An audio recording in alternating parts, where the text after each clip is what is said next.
time to learn about crocodiles drowning people and lion balls. I don't know. It's a crazy video. Leave a like, subscribe to Casual Geographic, and let's get into it.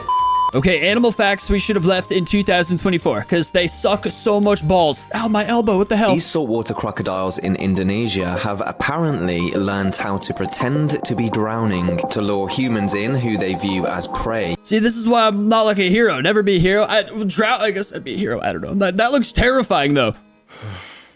I'm gonna call this animal facts we should have left in 2024, because after this, I will not be speaking on this anymore. So this video went viral for obvious reasons. I really thought it was a joke, but from the comments and the sheer volume of people that tagged me, I guess not. So yeah, they're not pretending to drown.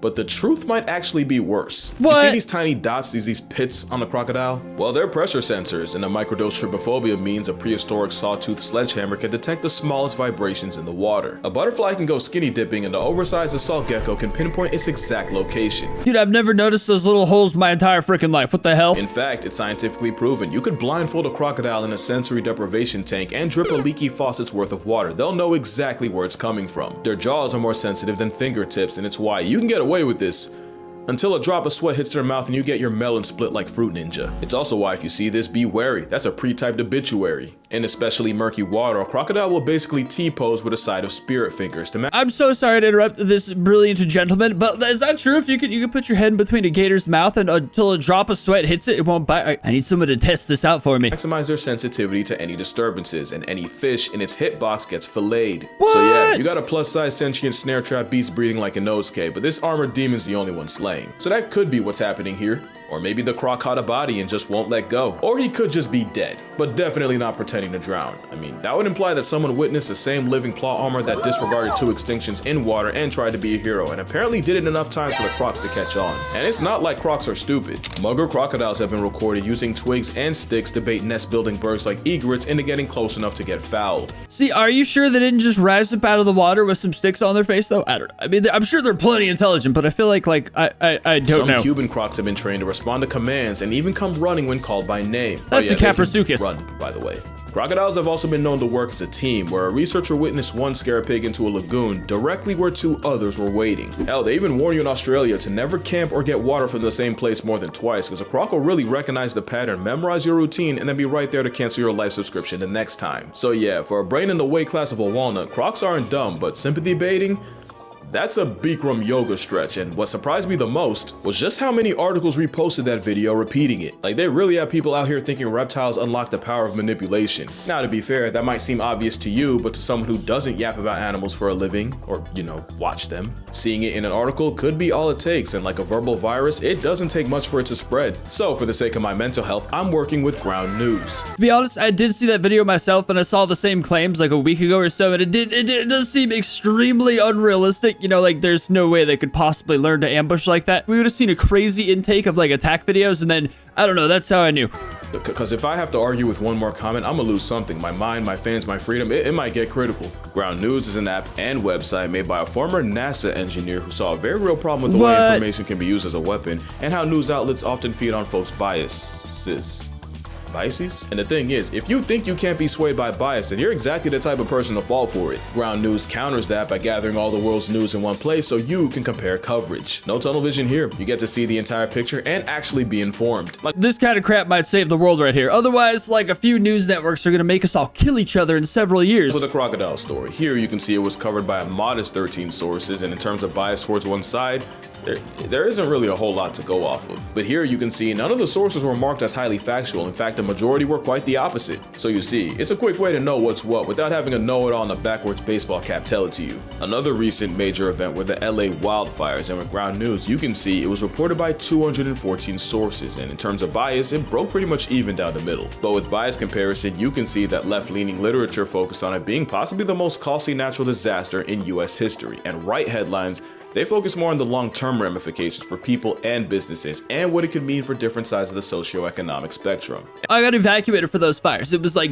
well, there's no reason to get into it, but all government could eat my farts, bro. And with the blind spot feature, you can see news that one side may not have reported at all. As a member of the Chronically Online, it's a pretty cool tool for me to have, and if you're watching this, you probably are too. So if you use my link, you'll get 40% off the same top tier, less than $5 a month Vantage plan I'm using. Make sure you go to groundnews.com/casualgeo or scan the QR code on screen to subscribe. But until you do, I'll just tell you, they're not pretending to drown. They're smart, they're not that smart. Like I said, these stories only get airtime when people think a wild predator has the same thought process as a person. That's exactly how you get this. You know, to this day, I don't know where this came from. We're talking about otters. They're not exactly the emblem of empathy. Male sea otters will literally kidnap a pup while their mom's out hunting and hold it hostage until she gives up the groceries. Otters don't mercy farm. That's genius. Why don't we do that just in society? You know, if nature's taught us anything, it's that a family ferret's more likely to throw its child into the abyss than ever try something like this. I mean, just imagine a sea otter trying to emotionally guilt trip a giant apex dolphin. That's another thing. Everyone calls them killer whales, but orcas are bully dolphins on steroids, whose original handle was whale killer. Yeah, you probably heard me say this many times. Well, I was wrong, technically. Let me explain. But it will get complicated, so I'm gonna need you to lock in. See, my thing about killer whales is they look extremely slippery. That's all I gotta say. After this ad, of course. Whoa! So cetaceans are basically mammals that stole the fish's entire flow, not from fusing or merging, but from the evolution that's converging. There's two types of cetaceans: baleen whales, you know, the toothbrush bristles for teeth type, and toothed whales, for obvious reasons. Okay, now here's where it gets complicated. Oh the no. toothed whale family Is this getting into the recent rise in dolphin wiener videos I've been seeing on my Instagram? Oh no, bro. union is massive. You got everything from your flipper paralysis demon, the false killer whale, to the virtually extinct vaquita. There's 10 families of toothed whales, and within these 10, there's a super family with 6 of them called Delphinoidea. Oh boy. Superfamily Delphinoidea is where you have your oceanic dolphins, porpoises, along with narwhals and belugas, because they're related for some reason. Cue the narluga. Also, notice I said oceanic dolphins. The dolphins that live in rivers are in a completely different party. But anyway, superfamily Delphinoidea is where you find the dolphins that, let's be real, are the ones you think of when you hear the word dolphin. And the biggest type of ocean dolphin is the one that can slapbox a seal into orbit. So to recap, any mammal that looks like this is a cetacean. Every cetacean with teeth is a toothed whale. A dolphin in the ocean is a toothed whale in the Delphinoidea family. And the biggest member of Delphinoidea is an orca. So long story short, killer whales are dolphins. Every dolphin is a toothed whale, but not every toothed whale is a dolphin. But every toothed whale is a cetacean. It's kind of like how every tortoise is a turtle, but not every turtle is a tortoise. So to answer, are orcas whales or dolphins? Yes, they are. By the way, let me know if you want a full video on that, because that was probably mad confusing. Because being an animal nerd long enough is realizing names really don't mean a thing. Except here, Black Panther is not an animal. You might be tired of hearing it. Well, I'm tired of saying it. And when I say not an animal, I mean, if you go to a zoo and try to find the exhibit that says Black Panther, you won't find it. Because it's not even a name more than a description. It's a panther that's black. I just learned so much in a span of like 2 minutes. Oh no, it all just left my brain just as quickly. And remember, panther is just any cat in the Panthera genus. So any lion, tiger, jaguar, leopard, or snow leopard in black could be a black panther. But because the mutation that causes it is dominant in jaguars but recessive in leopards, most black panthers are just jaguars with 10% tint. But Black Panther itself isn't an actual animal. That'd be like if we called every black wolf, fox, or coyote a black canine. I didn't think black panthers were animals. I thought it was just panthers happen to be black. I don't know what I'm talking about. But then acted like black canine was its own thing. It's not real. And you know what else? Alpha wolves are not real, I swear to God. Actually, they are. They are real, but only when you put a bunch of wolves that don't know each other in a zoo and they have to figure out stuff on their own. That's actually what happened. In the 1930s, Rudolf Schenkel studied wolves in a zoo, and after watching more fights in Phase in a telenovela, he just figured that wolves determine group politics by tearing each other apart. Biologist David Mech built off his work and came up with the term alpha wolf. What they didn't realize was that the wolves were fighting over resources, not rank, and by putting a bunch of randoms in one place, they basically created real house wolves of Switzerland. In real life, a wolf pack is usually just 2 parents and a bunch of their kids. What folks kept calling the alpha wolf whole time was just their father. Now, because I've done this before, I know someone's gonna comment, well, if they're the lead wolf, they're still the alpha. The problem is, the whole alpha thing implies that the lead wolves got there by beating the others like a Cherokee drum. Really, it's just seniority. Also, another thing I never thought about until right now is once the kids get to about 1 or 2 years old, they dip and try to form their own pack. In a zoo, you often get the same adult wolves around each other constantly, and like any reality show, eventually that leads to tension that wouldn't be there in a normal pack. I know he knows way more than me about wolves and all that stuff. Obviously, he's like studies it, but that game Wolf Quest, I have like 1,000 hours in that game, and like it is basically what he's saying. Like the alpha's just like the father of the entire wolf pack, but that whole other game mechanic where you could like kill the alpha of another pack and then basically take over their pack, where where everyone is like under you, but you're like the alpha through like submission or just through defeat. I don't know. Wolf politics is crazy. I think that game was also made back when we thought alpha wolves existed though, but it's made by people who study wolves at Yellowstone. So I don't know. I don't know what's true anymore. So normally you wouldn't see any alpha wolves in the wild, and the same guy that came up with that would spend the rest of his career trying to take it back. And just as a final middle finger to anyone that still wants to argue, when the term alpha male was first used academically in 1921, it was by zoologist Thorleif Schjelderup Ebbe, and he was referring to, I'm not even kidding. He was talking about the hierarchy where lower status poultry will get pecked on by higher ranks. That's literally where pecking order came from. That's pretty gangster though, because they're like what we have left of T-Rexes, I'm pretty sure. So I don't know, that's kind of cool. So the next time a man tries you with that alpha male just know he's taking cues from a temperamental chicken nugget. Also, chickens are confirmed psychopaths. If one chicken starts chickens bleeding, are the whole flock will crazy, jump in bro. and peck it to death. I think the worst thing is that people took the alpha dog thing and got convinced that's how you make your actual dog respect you. Cesar Millan has done an absolute masterclass of misinformation on the dog community. You really got folks thinking you gotta flex on an 80-pound pit bull to keep him in line. And When I got my German Shepherd, I bought the Cesar Millan tapes. They're like, yeah, you gotta hold him down to make submission. I held that dog down and he went freaking crazy, bro. Absolutely most worst advice I ever got in my freaking life. imagine trying to play alpha with Cujo on creatine. We've gotten a lot wrong about dogs, and probably the worst thing, that a tail wagging means happy.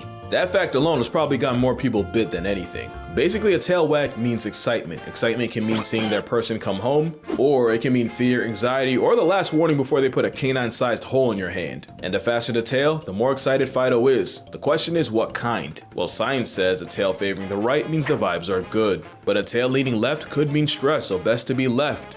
Alone, that is. Wait, but it goes back and forth. I don't know which side it's leading. Oh god, that's gonna get me killed one day. It's a lot more complicated than I just made it sound, but long story short, a tail wag is like a smile. A smile can mean someone's happy to see you, or might even think you're cute, or that waitress is just doing her job and doesn't want to get hit on at work. Long story short, if you expect your dog to learn how to parlay people, then the least you can do is talk tail. Oh, another dog thing that's been bothering me for years is that Chihuahuas are the spawn of Shaitan. Now, I get the little dog thing. I've been personally victimized by many an ankle biter. But with dogs, there's usually a why. You just gotta look deep enough. Huskies are known for being donkey-stubborn toddlers on 4. Come inside. Donkeys? But Huskies were also bred as sled dogs, and not only would they have to be independent and make decisions in a dangerous Learning work so much environment, right now. sometimes they'd have to be willing to go against orders if those orders went against their better judgment. It's actually called intelligent disobedience, and for football fans, it's basically an audible. It's pretty important, because, you know, if Russell Wilson had it, maybe he would have ran the ball. Beagles are basically walking instruments, but they were bred to hunt rabbits in thick brush, and that same baying keeping you up at 2 a.m. is how they communicate with hunters. So why are Chihuahuas like that?